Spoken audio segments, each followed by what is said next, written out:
to the Spinner Rack, issue 50. This is the official comic book podcast of Secret Friends Unite. And as always, patrons get this ad-free and first before it goes on the wire. So with that, we want to thank all the cool Patreons that let us do this awesome podcast. That's our besties, Derek Trevelyan, aka the Figure Dude, Francie, Xbox Expansion Pass, Mr. Charlie's Uncle Tim Horan, who put a comment on YouTube for the first time. I was so proud of him. Great job. Friends with Benefits, John Sedorf, Phoenix Sisters Entertainment, Brendan Myers, Corey in HD, Kurt Krug, Tanya Lee, and Secret Friends Super Squad, Sean, Stella, and Henry Nias.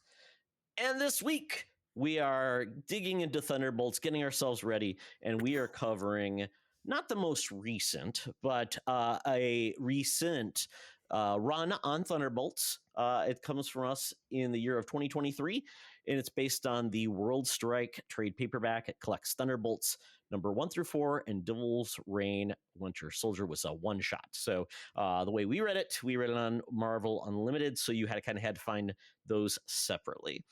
This is essentially a mini-series, 4 issues, done, and then it goes on to, I believe, a new series that started after that. A mini-series is a series that they don't have to cancel, which I think is great. They tell a complete story, then move on. There might be future adventures, and you could kind of like a movie, right? You don't just keep doing you could try to keep doing movies all together, and they always come in, but the reboots and things like that. Yeah. It's like, this is actually Iron Man Part 13 with new numbering, right? Or that's Star Wars. That's what it is. If they kept on just numbering Star Wars films, they'll slide it back in as a legacy numbered deal, but.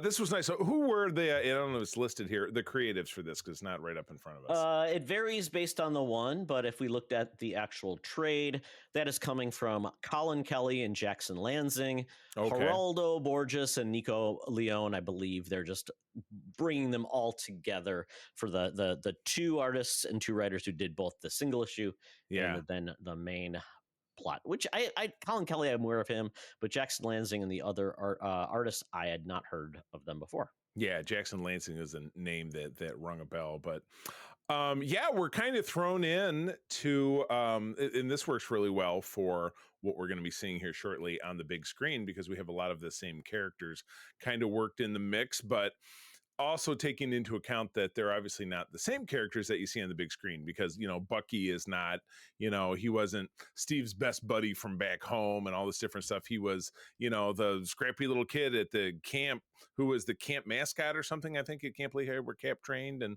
then he stumbled upon Cap's secret identity, and then he became Bucky, who was just his, teen buddy or whatever. But then when the Winter Soldier story happened, and that was back in 2007, I think, they retconned Bucky's character a bit to make him the assassin. Do you remember that storyline where it'd be like, well, Bucky did all the kind of off-book stuff because I had to be Captain America and stuff, and you see him, going in cutting throats and using a sniper rifle and just doing stuff that really happens in war. So which was a nice, easy transition into the character that he then become. But yeah, this gives us, he's now known as the Revolution. I was disappointed to see that Prince didn't show up. I think that would have been a natural conclusion. No, you don't think that would have worked? But yeah, no, not at all. No, he goes by the Revolution, but we get Sharon Carter, whose character has gone very far in the other direction. Well, in the MCU. You're skipping way ahead. We're starting with Devil's Reign, which is before the Thunderbolts run. Right. Well, talk to me about Devil's Reign then. Go for it. Okay, so Devil's Reign is it was under a series of books. It was an event and actually took place December 21 to May 2022. It was about a year earlier, basically, I think. Wilson Fisk, in his ploy to increase his power, has outlawed superheroes in New York City. Essentially, he gets evidence about Daredevil's true identity. He basically starts gathering a lot of evidence on superheroes and identities and things like this, and he gathers together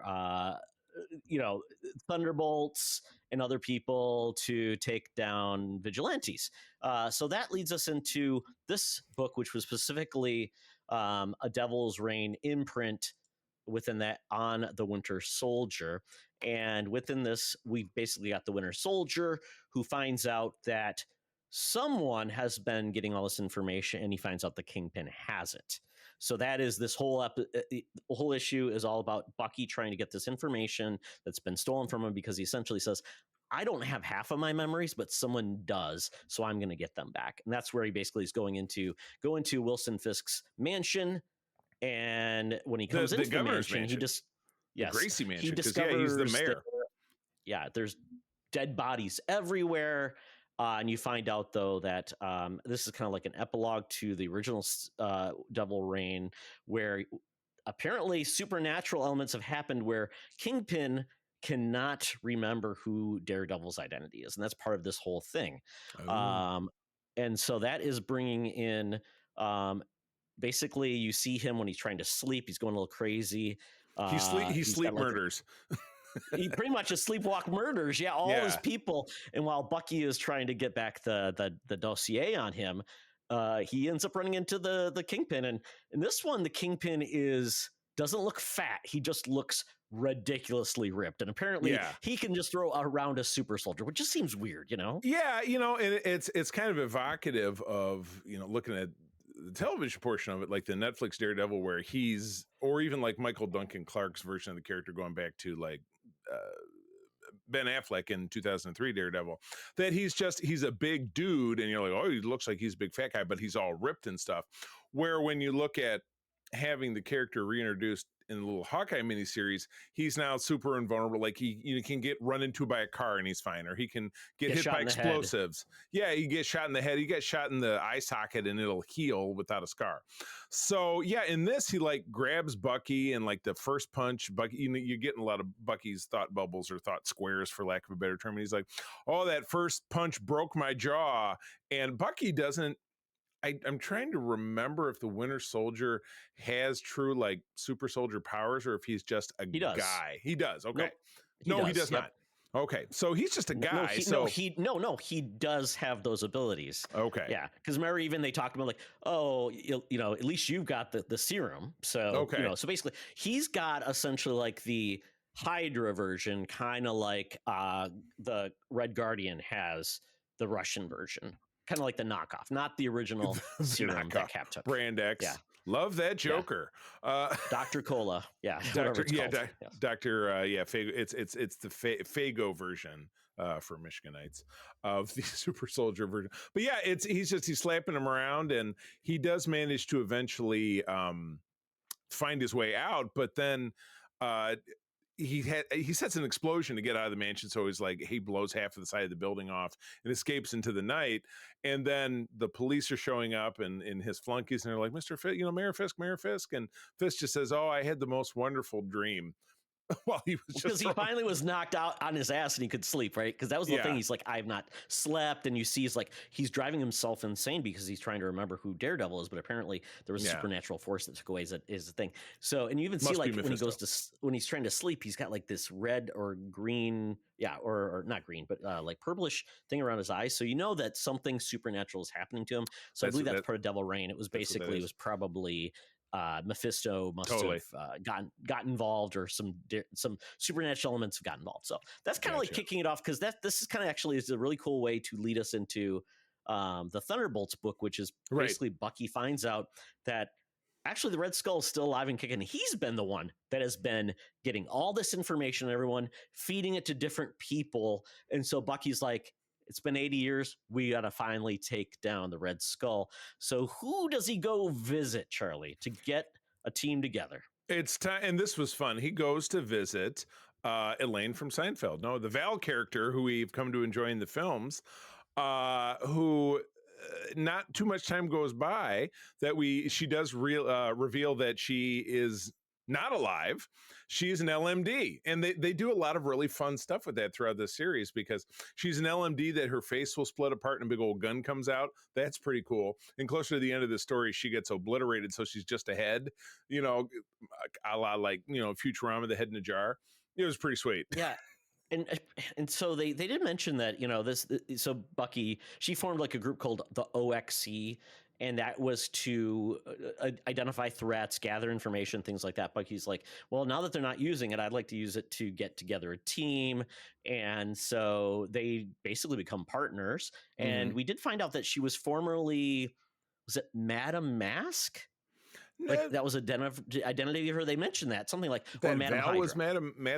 Yeah. Now I'm not remember. I mean, that's been one that's been around. It was, and they even used the Madam Mask, kind of a version of it in like the Agent Carter series on in the MCU.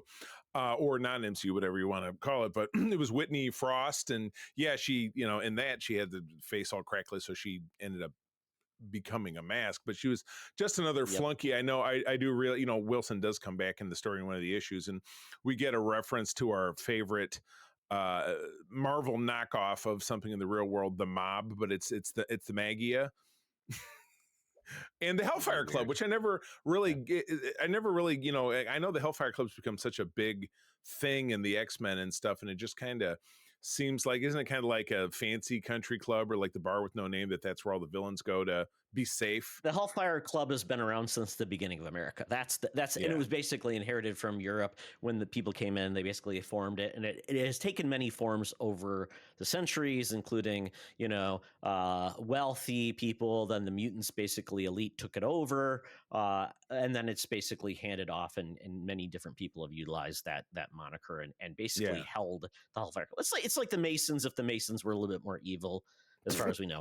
But yes, that is the premise of issue 2. But issue 1, essentially, this is Bucky getting the team together to basically take out the Red Skull, take him down, and that's kind of the first premise. And what do we know, Charlie, is the Red Skull, apparently now it's a point where his essence, soul, whatever, is essentially can be transferred between bodies. So he's kind of like the Emperor. Well, I will tell you that goes all the way back to he died in Captain America 300. It was in the mid 80s. All right.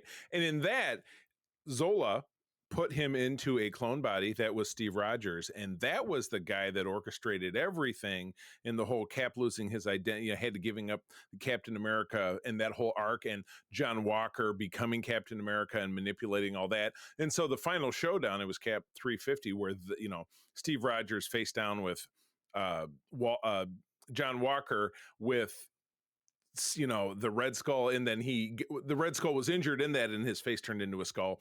And then him being able to transfer his essence has been a thing like for a very long time. But this was a part of it. So Bucky whacked him, or thought he whacked him, and that's where we continue moving forward with the story. But the team starts to assemble from there, because as I said, we got Sharon Carter, Sharon Carter, the Destroyer. And she's got this man, and I feel like I've seen this man. I think she had it during Secret Empire. She has this weird like skull mask thingy, and then we end up with Yelena. I forget that Natasha and Bucky in the comics are lovers. They're a couple, but she has a Venom symbiote, which I was not aware of. That was why not? Everybody's got. It's like in the most the final Venom movie, all the different symbiotes running around. Everybody gets one, and then Yelena, the White Widow, if you prefer. So this, like I said, tying very kind of nicely into what we're going to see on the big screen, because Red Guardian is there. They get so let's go to issue 2. So they basically find out they take out the Red Skull that is not actually the final Red Skull. So they take him out, but they find out the Red Skull, who they took off, has accumulated billions and billions of dollars. Well, somebody's going to get the money, and so that happens to be the Kingpin, and he's going to do the trade-off at the Hellfire Club. So it's a black tie event where everybody shows up undercover. I don't know how they can be undercover because they kind of stick out like sore thumbs, and we basically have to break in to the joint to get what they use for like the transfer. It's this weird like thing called Vesta, which is it's like a robot creature that has like a inner dimension in him. It sounds like Experian. He can hold like treasures, but he controls that's in and gets out. And that's kind of a fun, like that's the living vault in a lot of ways. So the money is being held within that vault, and they're going to transfer the more wealth into the vault. So that's how they're going to do it. And that's where Bucky gets involved, and he goes into the vault, and hijinks ensues. And then we are finally brought into the person that saves the day, which is Red Guardian. Right, exactly. Not quite as the wonderful role by David Harbour in the movie. So really looking forward to that, and a great portrayal of that in the Widow Yep. movie. And yeah, so they're able to doesn't he shove a bomb in him and blow him, because only the vault, he can only pick stuff out of himself, but he blows him up. Exactly. Yeah. And then we get Shang-Chi involved in this. Did not He's know he was part essentially of the mix. a power broker now. Right. And he tries to recruit basically US agent John into Walker. the team. Right.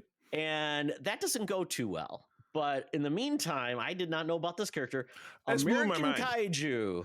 Yeah, he's a Todd dude. something or other. He's like, Todd?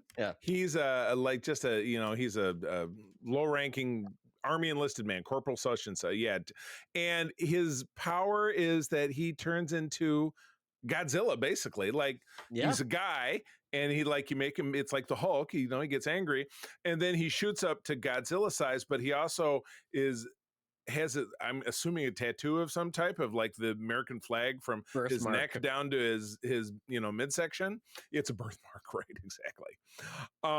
And so yeah, you get a big slug out monster fight from that. Jets are involved. It was just like, what a weird character. And I just feel like it's because Disney owns... The fact that he was teamed up with US Agent is just a weird thing too. Disney and to take owns him down. He owns him now. Shang-Chi gets involved. He gives Bucky a power device that allows him to turn into a giant. And we get a good old slugfest. Yes. Yeah. Good old slugfest. But now everybody's together, and they know that they're able to track the Red Skull down. They know where he's at. And where is he at? The impenetrable, of our top 5 locations in your classic Marvel universe. It could be the Savage Land. Well, the Savage Land would be easy. It could be. I'm trying to think of the other places. It could be Wakanda. Not so much. Yeah. It could be what's the other place? The Wundagore, Mount Wundagore. Yes. There's the Man-Thing Swamp. That's a core location. Exactly. Sure. But it is the greatest of the great. He's in the basement. He's in the basement of Doom Castle, or maybe. Whoa, hold on. Doomstat. It's on my water bottle. Doomstat. Doomstat. Yes. So that is getting into issue 4. Now I couldn't quite tell, because right now in the Amazing Spider-Man that I'm reading, and in the One World Under Doom is now the Sorcerer Supreme. I don't know if this predated that. Doom, because when Doctor Strange apparently was dead, he tried to become the Sorcerer Supreme. Clea took it over, and then there was some battling, and then but he's always been tied to mystic arts, so it's kind of one of those things his that we mother, know. the gypsy. One World Under Doom, basically becomes he becomes the guy that is a bad enough dude that can become the leader of the world to take care of problems, but of course. But in this, basically, Doom is like, you cannot come into my country. If I knew the Red Skull was here, I wouldn't even let him in. If you come in, you will be coming at your own peril. Right. Liberia is essentially a independent country. And yeah, so what do? Do they listen to him? They do not. You're right. So it's the big slug out. The whole squad is it. The kaiju guy he's not in the second part of this, is he? He's not. He's recovering. Because he got hit by some missiles and shit. But everybody else is there, and they're slugging it out. And yeah, like I said, Val her body gets blown up, so she just has the head, and that's at the end of it. But yeah, it comes right down to it that Doom is the one who finally summons the lightning or the laser beams, whatever, and that's what takes care of the Red Skull, who obviously he thought he was killing Bucky. He thought he was killing Bucky. He killed Doom. He killed Red Skull, and they escaped into the technology that the living Vault Man had used. So they kind of brought that back, and that's how they escaped. And Shang-Chi's like, I need to figure out how I can buy this tech from you. So, and then Val says, let my people talk to your people. So we do get this wrapped up pretty well. It basically says Red Skull is dead, but is he really? Oh, never. Probably not. There's probably a 9th version of his essence held somewhere. It's Snoke. He'll come back.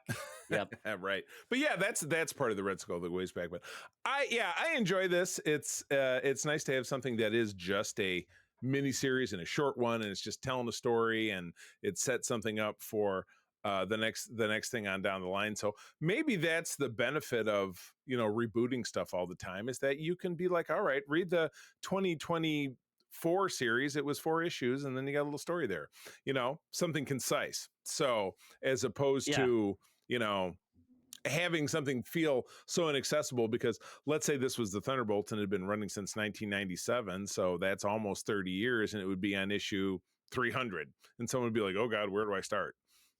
You know Yeah, what I and mean? we're actually going to talk about that on SFU for episode 521 is kind of like a history of the Thunderbolts. So we're going to get into that too. So if you're curious about that, listen to that show, because the Thunderbolts have basically become they've swayed away from like the original premise, and they've just kind of like it's a collection of people doing things, which is kind of what the which is fine. I which like what it. the I like it if it Defenders was works. in the 70s. Yeah.